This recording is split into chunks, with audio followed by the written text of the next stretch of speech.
Good evening or morning, whatever it is that you're watching this video. I wanted to speak something about missions, how we set goals and we go on a mission, and there are things that we want to accomplish and we want to do. But sometimes we find that in life, as we set a goal or we set a mission or something that somewhere that we want to go, there's always a something that's going to distract us from that goal.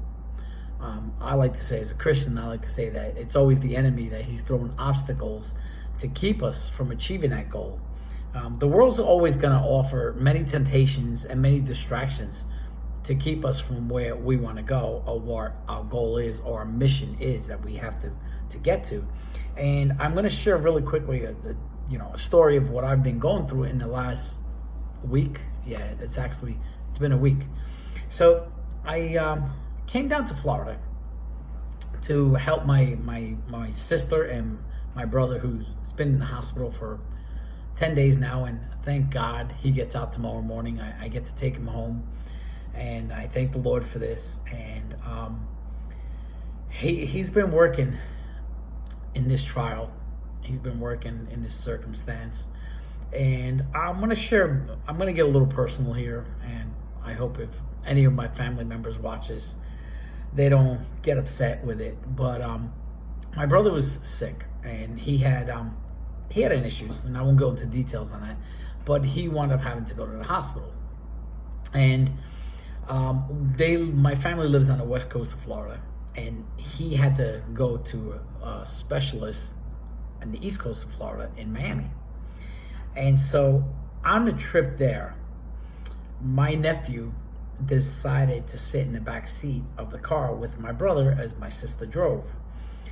And it so happened that my brother started going through seizures. He started having seizures while he was in the car. And my nephew said to my sister, Mom, he's going through a seizure. And it just so happened that just maybe not even 3 or 4 blocks away, there was an emergency fire station there. If any of you know what Florida is like, on I-75 driving from the east coast or the west coast to the east coast, it's really barren. It's like you don't see much. Sometimes you can go for miles before even seeing a light.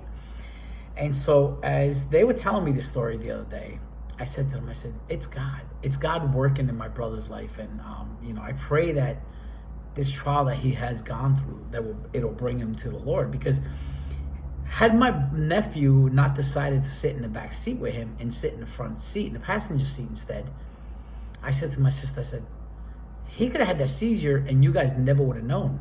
You guys could have reached Miami with a vegetable in the back seat. And then the other thing is, I said to him, and now you had an emergency fire department just literally a couple of blocks away from you guys. When you know that sometimes on I-75 you could drive for miles and miles and miles before you see anything. I don't believe in coincidences, and I believe that everything happened for a reason. And with my nephew being back there, with the fire department being so close, and they really helped my sister out really, really good. And I truly believe that part of the reason why my brother is still with us is because of those people, those first responder who were able to help. So anyway, let me fast forward. So I decided when my sister called me and told me that my brother was going to go through, surgery. He had 2 tumors in his head. They weren't cancerous, thank God. So I decided I'm not working. I'm not doing much up in New Jersey. So let me drive down and help my sister and my brother and the family. Because I know we all have lives. And in our lives, we have work, we have things to tend to. And so I decided to come down and help. But while I've been down here for 7 days now, I've been spending 8 to 9 hours in the hospital. And I've had people in my family tell me, listen, that's not healthy for you. Don't spend that much time in the hospital. You need to get out. And so, they were sending me recommendations of things that I can do throughout the day. Oh, go visit this, go to this restaurant, go to this club, go do this, go do that. And I said to them, that wasn't my purpose for coming down. That wasn't my mission. My purpose and my mission was to come down and to help the family, to help my brother. even if I had to sit in the hospital room with him for 5 or 6 hours, even if I had to listen to the grumpy old man that he's become, complaining about every little thing, that was my mission. That's what I had to do. And I decided that I'm not going to go and do the things of the world. I'm not going to go and allow the things of the world to distract me away from my purpose and my goal was. And I'm not saying that it was wrong if I would have did that, but that wasn't my purpose. My purpose wasn't to go out and find worldly pleasure while I have a family member in the hospital suffering. So as I speak about that, it reminds me of one thing that I want to share with you guys. Like, why did Jesus come? What was his mission? What was the mission of Jesus Christ? And I want to read a couple of verses really quick. And in Luke, if you turn to Luke in chapter 19, we read in verse 9 and 10, where it says, for the Son of Man, actually it says, and Jesus said to him, today salvation has come to this house, because he also is a son of Abraham. For the Son of Man has come to seek and to save that which was lost. To seek and save that which was lost. That was Jesus' main purpose and mission during his time here on earth. Okay, and if you go and read it in Luke chapter 2, in verse 49, where Jesus says, this is, I believe, is the account where his parents had left. They had left Jerusalem because they all went there for, I believe it was the Passover. They all left Jerusalem, but Jesus stayed behind. I believe at this time Jesus was 12 years old. And his parents were worried. They were looking for him. They couldn't find him. And, so they had to journey back to Jerusalem. And when they found him, they found the Lord in the temple. And he was teaching. And he was listening. He was listening to all the teachers. And he was just absorbing all this. And so they told him how you worried us, how you got us concerned. And Jesus said in Luke 2, verse 49, he says, I must be about my Father's business. And what is the Father's business? The Father's business is to reconcile man to him because of sin, because how we were separated from the Lord, from God, because of the sin of Adam and Eve in the garden. And so Jesus' main mission, his main function was to save that which was lost, which is humanity. And we read about, in Luke chapter 15, we read about a couple of parables in there. We read about the parable of the lost sheep, and the parable of the lost coin, and the parable of the prodigal son. And I, encourage you to go read it, and you see how Jesus basically is telling us why he came. He came for the lost. Okay, he came for those who are lost. And in the prodigal son story, we see how the main thing that is needed in this is a repentant heart.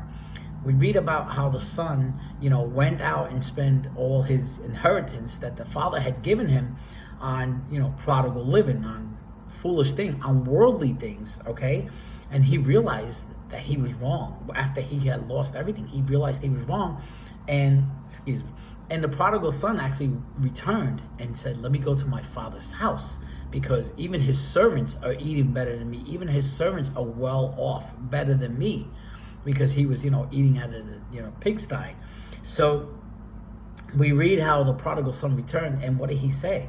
When he returned to his father, and his father saw him and ran up to him and hugged him and kissed him, the prodigal son didn't say, Father, I have sinned against you. No, he said, I have sinned against heaven and against you. He has sinned against God and against you. And that's the true repentant heart. And so, we are to remember why Jesus came to this earth. He came to seek that which was lost. He came to reconcile us to the Father. He came to redeem us. Redemption means to redeem, to buy something back, to get something back that was lost, as we read in the prodigal son. It was lost. He was a lost son. And the Lord is telling us that that's why he came. So I pray, if you don't have a relationship with Jesus Christ, that you would come and seek him, and that you would come to saving knowledge and the saving grace of that only salvation can be found in and through Jesus Christ. That only you can get to heaven through Jesus Christ, because he says, I am the way, the truth, and the life. No one comes to the Father except through me.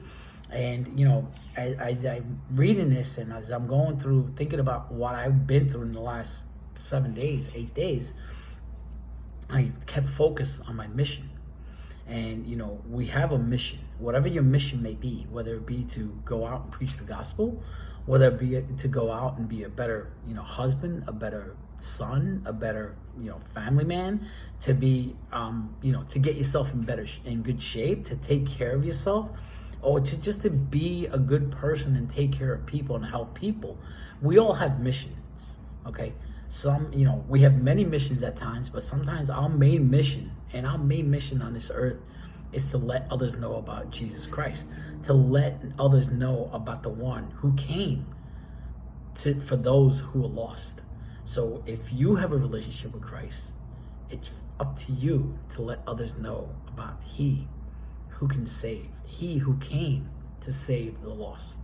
God bless you, my friends.